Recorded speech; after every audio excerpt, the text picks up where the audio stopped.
Welcome to Nevada, Las Vegas, Nevada, talking about the show with the Mark Too Sharp Johnson, who we had a technical difficulty. We're back on again. We're sorry about that. But anyway, we're going to start with the history of Mark Too Sharp Johnson. Mark, you were a three-time world champion. You won division in three different weight classes: flyweight, super flyweight, and super flyweight, IBF and WBO. Yes. Now, being the champion, how does it feel when you got that first belt? Oh man, it's just amazing. I mean, it's a feeling that you really can't understand. It's something that you work on your whole life, especially as an amateur boxer. This is the feeling that you work on your whole life, and you just can't wait until you hear them say "and new," and that's the ultimate feeling. Well, when they said new, it was something also in the history of boxing, because you made some history. Can you tell us a bit about that? Well, I'm the first African American to win the title at 112. I'm the first African American to win the title at 115 twice. I'm the youngest fighter to go in the International Boxing Hall of Fame, and I'm the first fighter that they tried open scoring on, and it was for the IBF 115-pound title. And after that, they said they didn't want to do open scoring anymore. Yeah, open scoring. I mean, you fans out there, when they have the open scoring, they want to see that you're. Dylan, if you any questions of any of our fans are coming up with anything, please let us know so we can respond to it. But the open scoring is where the some of the fighters say, they score after the first 4 rounds, then yes. after the eighth complete.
For titles, and that's all because of the different promoters, and they can kind of blackball a little bit, or just the business end of it.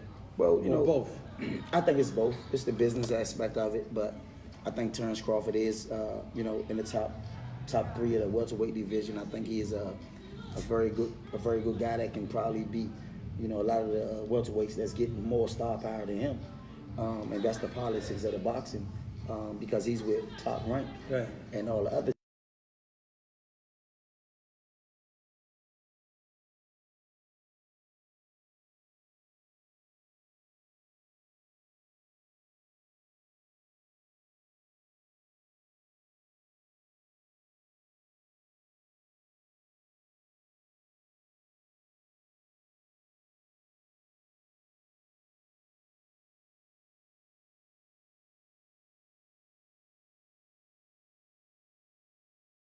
A while back when Don King and Bob Arum, with Muhammad Ali, had some heavyweights, and there were some fighters out there that he couldn't fight because of the different promoters, but they kind of worked it out. Yes, I mean, you also can look at Mike Tyson as a Showtime fighter, and at the time Lennox Lewis as an HBO fighter, and they made that fight happen. Okay. So I think they can make the fights happen. I think it's a lot of promoters, a lot of managers. I think they too big for their own self, and their whole goal is their fighter not losing. You seem to be pretty much involved with the fight game. You're pretty sharp about the game, what's going on in the game. What do you think about what's happening now with HBO not being in the mix anymore?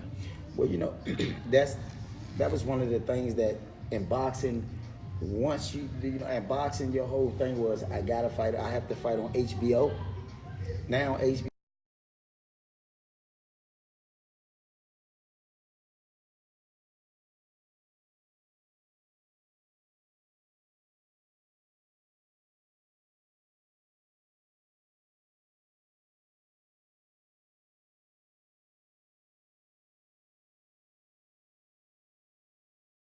Man, it was a great.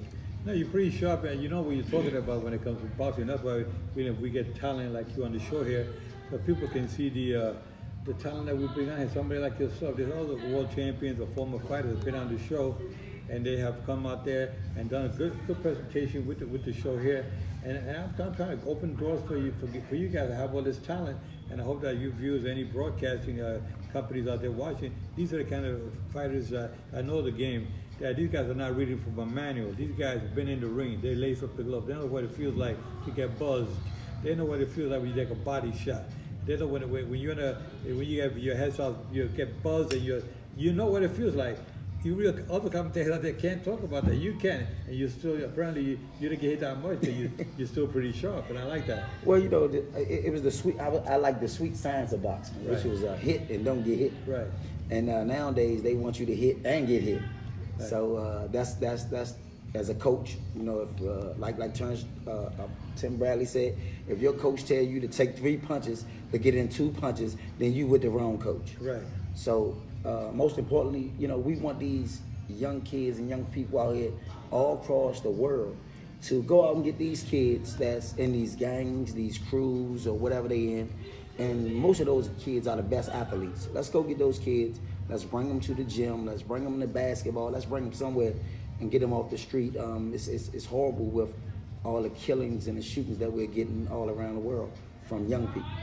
Yeah, I think that what boxing needs is more people like yourself to get out there in the community. You're retired as a champion, but you're still a champion in life. You're still out there in the community. You're involved with fighters. You're getting these fighters on the right track, and that's what we need more of. Individuals like Mark, who's really has a good heart and very smart and knows how to put his fighters in the right direction. And you don't have to be a fighter. He could just be an individual willing to listen to a champion like Mark Johnson, who's been there. He knows what it is to be grown up in the tough streets in the hood, and you come back and say, I've been there. I want to share that knowledge and wisdom to get you guys on the right track. And I think that's what we need more of. I would like to see more champions out there get involved to help out. I think when it comes to boxing, so many fighters has been dealt a messy hand to once they retire or once they get out the game, they just don't want to come back anymore because for some odd reason they was dealt a bad hand. If it was from the promoter or it was from the manager, and it's a lot of cruel things that happen in boxing. And people don't understand the business of the boxing. You have a lot of people at this point right now that's not getting the big money fights, but they fighting the toughest fights. Right. Yeah. No. I like to see fighters get out there and get the bigger money. I mean, there's so many divisions out there. I mean, I myself, you yourself, you don't even know who's the champions out there because they change from one week to another. You have the division. They have 10 different changes and with all these sanctioning bodies and different weight classes, it's like wow, it's like the alphabet. You don't know who's who anymore. I mean, and even with the boxing world now, with so many belts and so much business going on, I was kind of upset that Canelo had his belt stripped because of whatever Golden Boy did or the matchmaker did. I'm not familiar with it. I'm not sure about it, but to have a guy that lay his heart on the line, put his blood, sweat, and tears in training, and to get to that point, to have the organization just, snatch his belt, I think that's, some questions need to be asked on both ends. Yeah, no, I was kind of surprised about that to see that this week that they stripped Canelo of the IBF middleweight championship. I mean, you know, I think that that something got to be done. They got to investigate this a little bit more, and the fans are getting upset, and they're getting not only upset, but they're like, what the heck is going on? That's why we get such a black eye with boxing.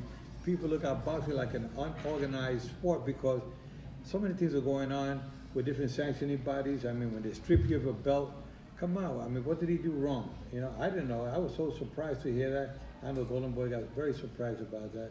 Yeah, you know, I read about it, and like I said, I don't that you know Golden Boy is saying that they don't know what happened, but I'm reading that it had something to do with the matchmaker, some type of contract that he did, and Canelo didn't know. But for one of the biggest stars in boxing to have his belt stripped, that's unheard of. It's really unheard of in boxing to have your belt stripped at the top of your game, being in the top 3 pound for pound. To have your belt stripped is something that, you know, the champion should know what was going on. I don't know who did it wrong, but the champion should know what was going on. Yeah, champion. How do you see that fight? I picked Manny in that fight.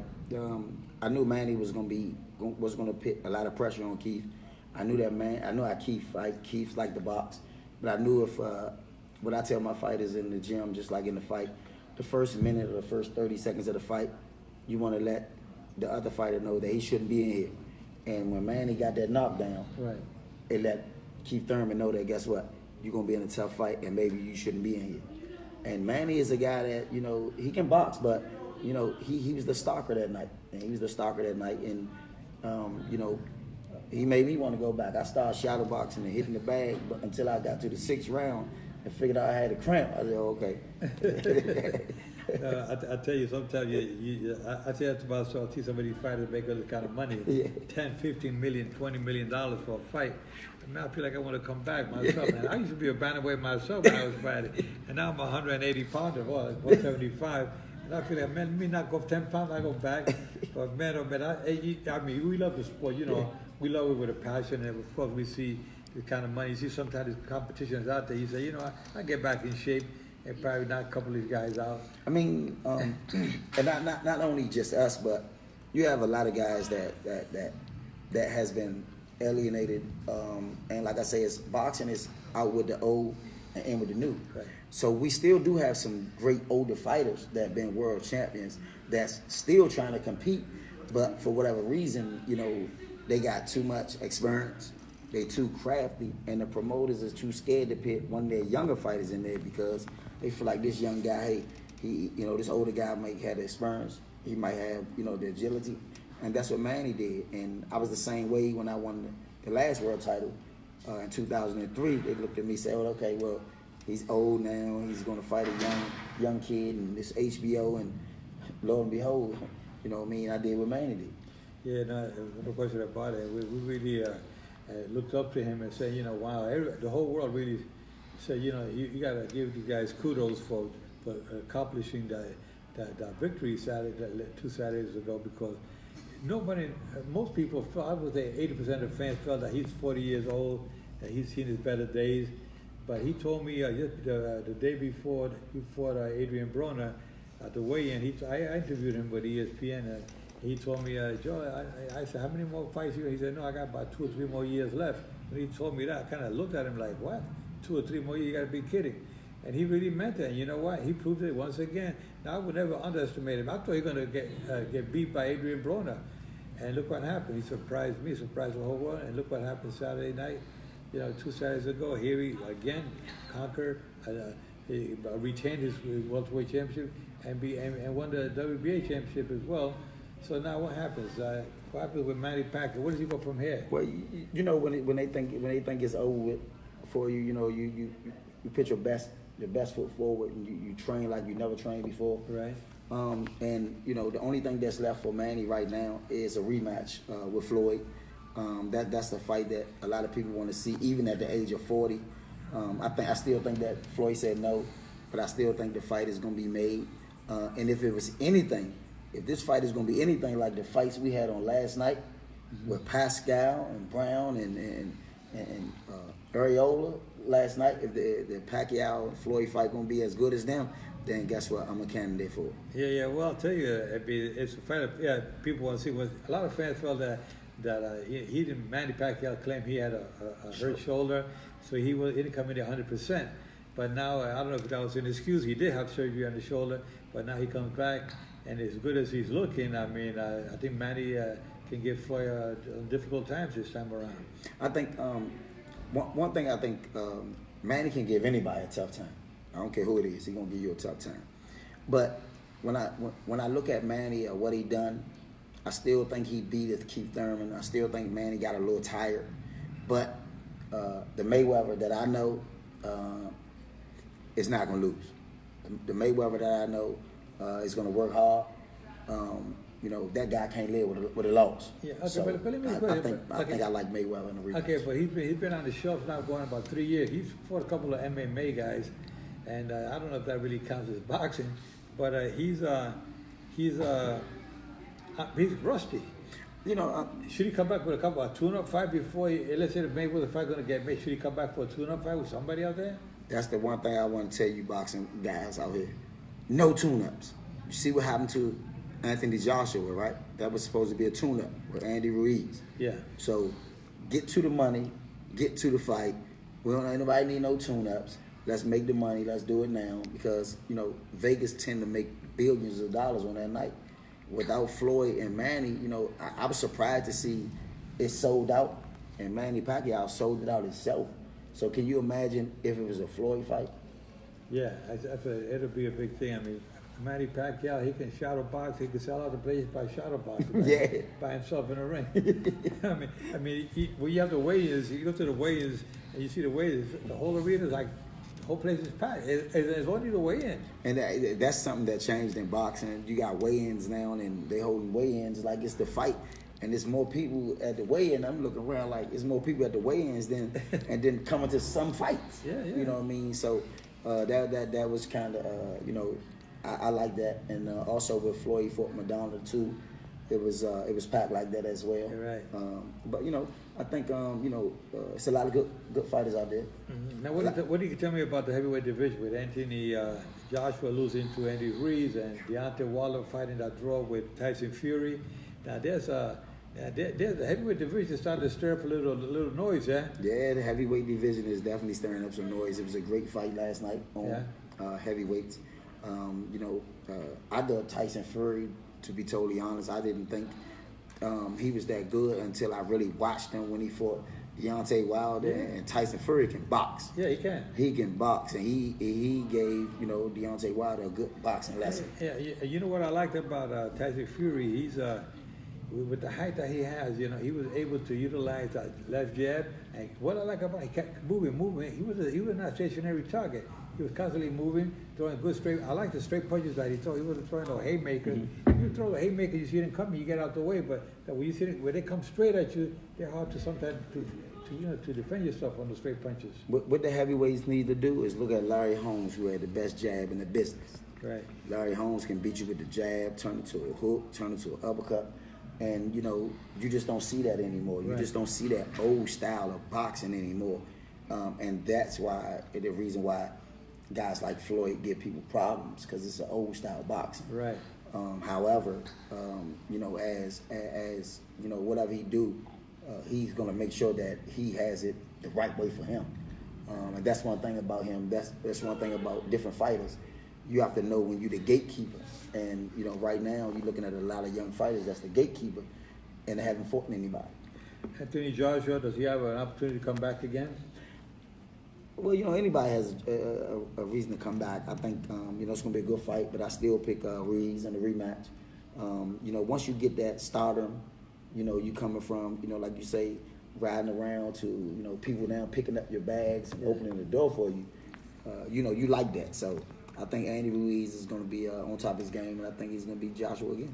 I think Andy Ruiz knows that what it took for him to get there. He got there by luck because Baby Harris, well, Baby Miller was the one who didn't pass the drug test. Yeah. So his fight got canceled out. So then Andrew Ruiz sent a text message to an email to Eddie Hearn and said, "So listen, I give Anthony a better fight than anybody else out there." And Eddie Hearn said, "You know, I'm gonna give you a shot." They gave him a shot, if Eddie Hearns would have known that this guy would have stopped him or beat his fight, he would have never gave him a shot. That's the biggest mistake he ever made, giving Anthony Ruiz an opportunity to fight his fighter for the heavyweight championship. Now he loses all 3 belts. Now Anthony Ruiz is the new champion, and people are saying, you know, the rematch, like you're saying yourself, the rematch, they got to go with Anthony Ruiz. I mean, it's a style. There's something about styles makes fights.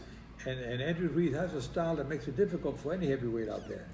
You know, I watched Andy Ruiz when he got that fight. He had just fought maybe a month ago or 2 months ago. He fought another big heavyweight and he stopped him. Right. So I knew there wasn't a problem with him fighting a big heavyweight. He was a European fighter. He stopped him, and I think you know, a lot of people thought that Andy Ruiz was, you know, just a fat heavyweight, just a guy who was gonna come and lay down. Right. But he came in and he put the work in and he did what he had to do. When he got dropped in, I think it was in the 3rd round, 4th round, he got dropped by right hand by Anthony Joshua. I said, oh, here we go. Could be an easy night for Joshua, but Yeah. he surprised everybody. But, you know, He came back. I didn't think, you know, to me, when I looked at Anthony Joshua when he came in the ring, I didn't see a guy that was ready to fight for the heavyweight championship of the world. I seen a guy that came in there just was looking like he was going to lunch. He wasn't sweating.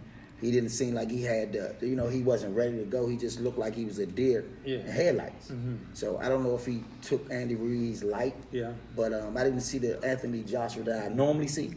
So I know he's going to be ready, but I still pick Ruiz. You know, what happens is you see Anthony, Andy Ruiz, you look at him, you say, oh my, that guy looks like he eats like 20 hamburgers every day, three times a day. You know? Well, he eating steak now. Yeah, he feeling beyond that. But he's saying though, he told me, he said, Joe, I'm really gonna work harder now. I'm gonna tighten up. I'm gonna trim down a little bit more because this is serious stuff. He said, I gotta knock off some watch my. He put a new nutritionist on board with him to get him to eat properly now, so he can be a lot trimmer and in better shape. Because he knows that Anthony Joshua is gonna come back in better condition. You lose a fight, you go back to the drawing board. Doesn't mean that you're finished. You know, look at Canelo when he lost to Mayweather. What did they do for Canelo? It made him a better fighter. He learned from his mistake. From there he kept going up the ladder. I think, you know, as you get to that age, a certain age, you know your body. You know what you need to get to the next level, especially as you got fighters that been world champions, but they coming back to fight. They know how their body is. Yeah. And that's the difference from the younger guys. Like, you know, like right now I'm working with Mickey Bay, who was a world champion at one time. Right. And he still trains like, you know, he's getting ready to fight for a new title. Good. So I'm putting in the work in with Mick out here as well. He's doing a lot of good things in the gym, and we just hope we get his name called in a minute. Exactly. Well, I know sometimes some other fighters out there that I hope they're watching. You can see you're listening to a veteran, a 3-time world champion who knows the game inside out.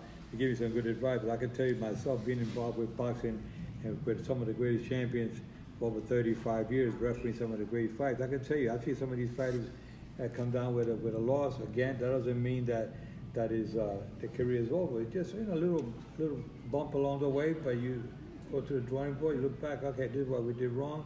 You know, we should have been using more of a jab, or we should have been moving, bobbing and weaving a little bit more. We weren't. We were going too much backwards instead of going forward. Some fighters can't fight good going backward. So a fighter knows that he puts the pressure on you. He puts the pressure, keeps you going backward. He knows you're not doing much, but trying to defend yourself, and you can't punch going backwards. Some fighters can't, some can't. I remember Sugar Ray Robinson, one of the greatest of all time, was the best. He'd be backing up, hit you with a left hook and knock you out going back. You know, and some fighters can do that real good, but some fighters they're going back. They can't, so they got to go to a drawing board. Get a good trainer to train them.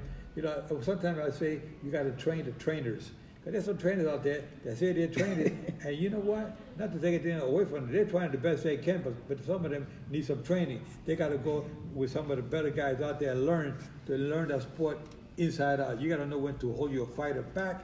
You can't over-peak. Let your fighter you overtrain him, and you know, he over-peaks, and it's like if he didn't train at all. People say, wow, he was training so hard in the gym. Now he had nothing to fight. He left it all in the gym. He left it in the gym. You see, and this is why we have sometimes some of the trainers got to learn how to, you know, watch some of the veterans out there and ask them advice. I like to see some seminars be given to some trainers out there so that trainers can learn, because it's just like a doctor. Because you're a doctor doesn't mean you stop learning. There's still, you know, you got still ways to improve your skills. Same thing with trainers. Go, they should have seminars just for trainers and let them, exchange ideas with each other and have them just learn and getting better and better because we want to learn from Joe, that might be me and your next business, Joe. You do the seminar with the trainers. I do the seminars with the fighters, letting them know what they're gonna have to go through when they come to the program. But you mentioned something about a loss. Bernard Hopkins lost his first fight. Right. I lost my second professional fight. Hey, you learn a lot. And both of us get ready to go in the Hall of Fame. That's it. So the difference from me and the difference from them is they trainers, I'm a teacher. Right. See, they trainers, I'm a teacher. Exactly, but like I said, there's some like yourself who's a former 3-time world champion. And who better than you? If I want somebody to train me, I want you to train me because you've been there. Mm-hmm. You got trained by the best. That's why you became world champion. Right. And now you can say, I'm going to teach what I was taught. I'm going to teach. That's what made you champion. That what makes you a good trainer. That's what I'm saying. That you need some trainers that are just, they call them gym rats or gym rat. He's always around the gym, but where did he learn the skills from? Just hanging around the gym. That's why they call him a gym rat. They say they're trainers. No, they're not trainers. These guys, they want to be trainers, but we got to educate them to make them, not take nothing away from them, but we can make them better trainers if they go through the proper schooling. You know what's so funny? You could be a mechanic on Sunday and you could be a professional boxing trainer on Monday. But you can't do that in football and basketball. You can't do that. And that's so funny. But I'm working with some guys out here. I got one guy, Isaac and Marcel Vasquez fighting August 24th in Texas. I have Cornell Hines, a welterweight from D.C. out here. He's fighting August 30th in California. I'm looking forward to getting Mickey Bay a date in September. So I'm out here busy. I'm out here, doing what I gotta do, and enjoying myself. But most importantly, I was at home in D.C. It was a lot of shooting, a lot of stuff running by my gym. So to get mentally focused, I had to come out here and get back to doing what I like to do, and make sure I got all my systems together. Yeah. You definitely have all your marbles in place, that's for sure. And the thing is, I want to tell you guys out there is you're listening to one of the great ones, Mark Too Sharp Johnson, former 3-time world champion, and this is the kind of talent I like to bring on the show to share the experience and knowledge and wisdom. This guy's not talking because he's a talker. He's talking because he knows what he's talking about, And that's what I like to have people on the show that they really talk. And not only is he talking with experience and knowledge, but he's also talking from the heart. And that's what I mean. That's why I like to have these shows. I create these shows where we're bringing on champions like Mark Too Sharp Johnson, who's one of the better ones out there. And pretty soon you're going to be hearing his name a lot more as a trainer because he definitely has brought a lot to boxing, and this is what we need more of today. Thank you, Joe. Always a pleasure. Thank you so much. And fans, again, I want to say thank you for listening to the Las Vegas Sports Talk Show on Sunday, the new show. Pass the word out there. Share it with your friends. Tell them about the new Las Vegas Sports Talk Show with Joe Cortez every Sunday at 1 p.m. Pacific time. My friends of the United Kingdom, Dan Hewitt, all my friends, Anthony Joshua, all my buddies out there, Ricky Hatton, Amir Khan. God bless you. Hope to see you next week. Take care. Bye.